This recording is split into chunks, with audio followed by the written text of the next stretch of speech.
Hi mga Kalaagan! Ako si Kalaagan Fritz at ito ang Laagan sa Sugbo Pageantry All Access. Don't forget to subscribe on our YouTube channel at Laagan sa Sugbo and click the bell button for notification. Like our official Facebook page at Laagan sa Sugbo. It's another pageant episode and another pageant king na naman ang machichikahan natin sa araw na to. Help me welcome Mr. Culture International 2024, who will be representing South Philippines. We have Mr. LJ Villagracia. Hello, LJ. Hello mga Kalaagan sa Sugbo. Yes. Now, LJ, how are you? Kumusta naman? Actually, right now, I feel pressured. Pressured? Yes. So, how does it feel that you will be representing South Philippines in an international stage?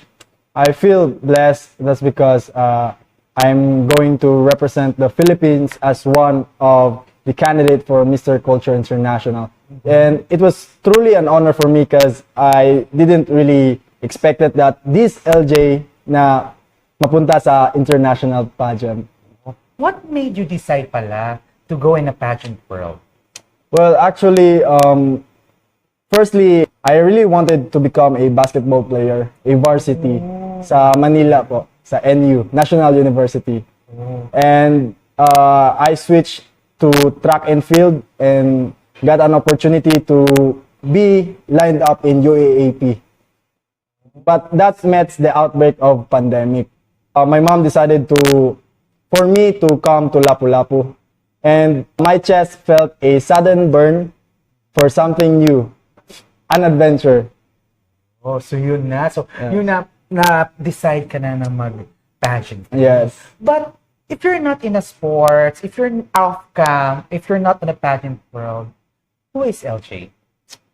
LJ is a gym goer. Gym goer. Oh, so, ready ka na ba ang katawan mo for the international Yes, stage? definitely. Oh, but talking about that, do you think being handsome will get you far in life? I think yes. Why? That's because being handsome is a gift, you know.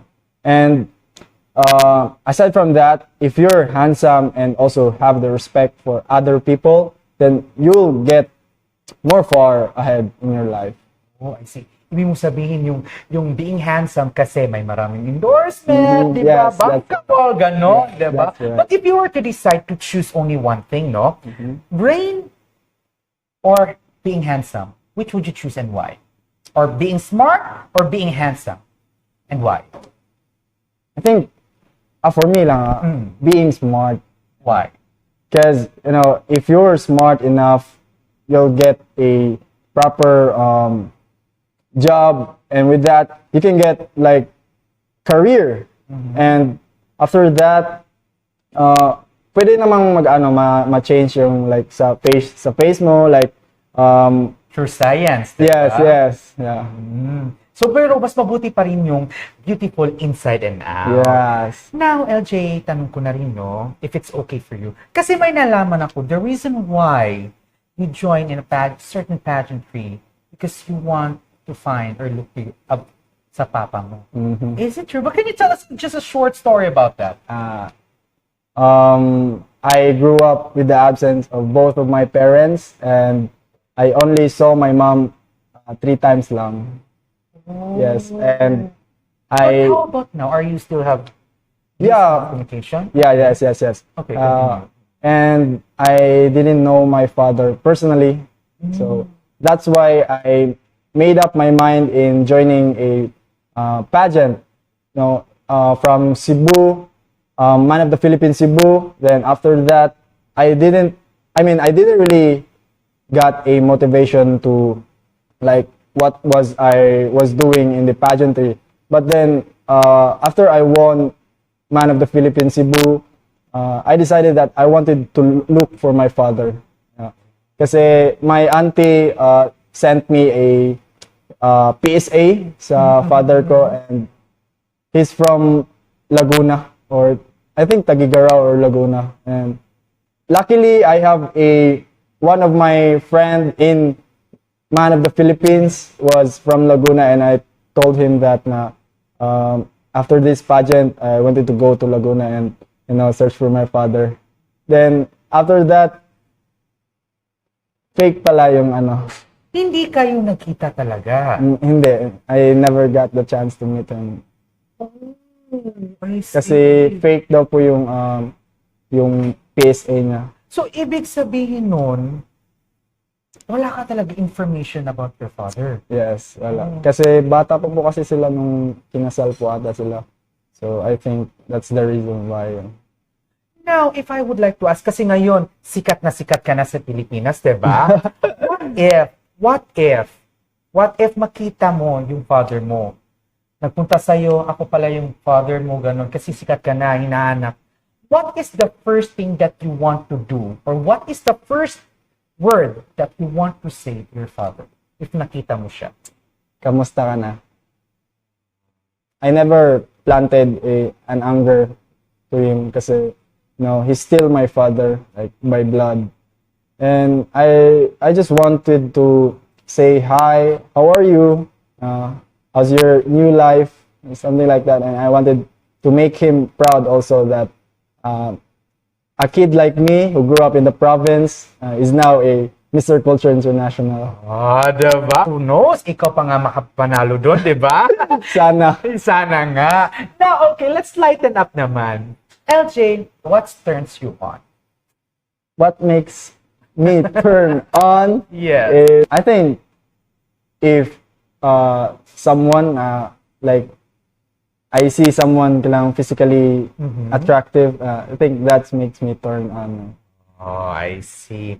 Now, what makes you proud of your culture as well? Well, one of the culture that I am proud of is family-oriented. Like I grew up with the absence of both of my parents, and despite that, I still have my relatives who supported me and believing in me in my whole journey in life. Oh, I see.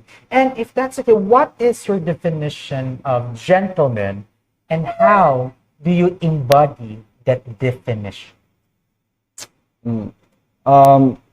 Something my mom taught me is like being kind,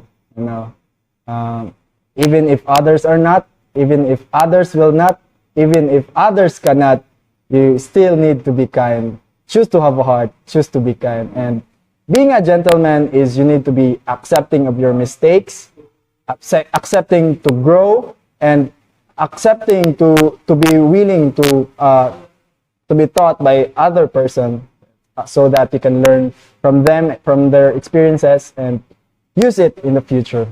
So, being kind. Yeah. Ayun. All right, Makalaaga, no, we learned a lot of things from LJ, but before we proceed with our next segment, I would like to thank first our sponsor. I would like to personally thank GPA Studio. Thank you so much for the wonderful setup and for the studio. And also, I would like to personally thank also Team Flora Dermatologica for always making me fresh, because I am Team Flora Touch. And I would like to personally thank also Desire by Salon Expert for always making my hair beautiful. And also to my Quick Thoughts family for having this interview. Thank you very much.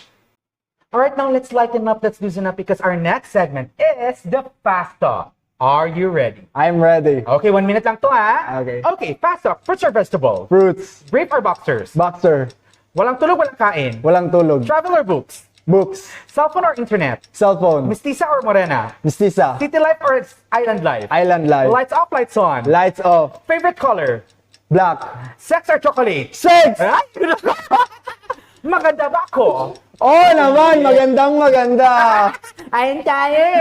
Alright, so can you please invite our Laagan sa Cebu viewers where we can follow you, your social media platform, and how we can support you for the upcoming Mr. Culture International 2024. Go ahead. Hi mga Kalagan sa Sugbo, please do continue to support me in my Man of the Philippines Mr. Culture International. It will be held in Jakarta, Indonesia this coming June 3 to June 7. And don't forget to follow Man of the Philippines Facebook page and Instagram. And also follow me on Facebook, LJ Villagracia, and also in Instagram, JunLloyd_. Thank you mga Kalagan sa Sugbo. All right, once again, our Mr. Culture International 2024, who will be representing South Philippines, we have Mr. LJ Villagracia. Thank you very much Thank you so guesting much, here at Lagan sa Mitch. Sugbo. Congratulations on being part of Mr. Culture International. Thank and you. good luck for your upcoming competition. Thank you. You're welcome. Terima kasih. Terima kasih. Yes. And also, don't forget to subscribe on our YouTube channel at Lagan sa Sugbo and click the bell button for notification. Like our official Facebook page at Lagan sa Sugbo. You may also follow me on my TikTok account, Instagram, and Facebook at Fritz Gerald Alcaraz. Once again, ako si Kalaagan Fritz saying, stay safe, be a responsible Kalaagan, and this is Lagan sa Sugbo Pageantry All Access.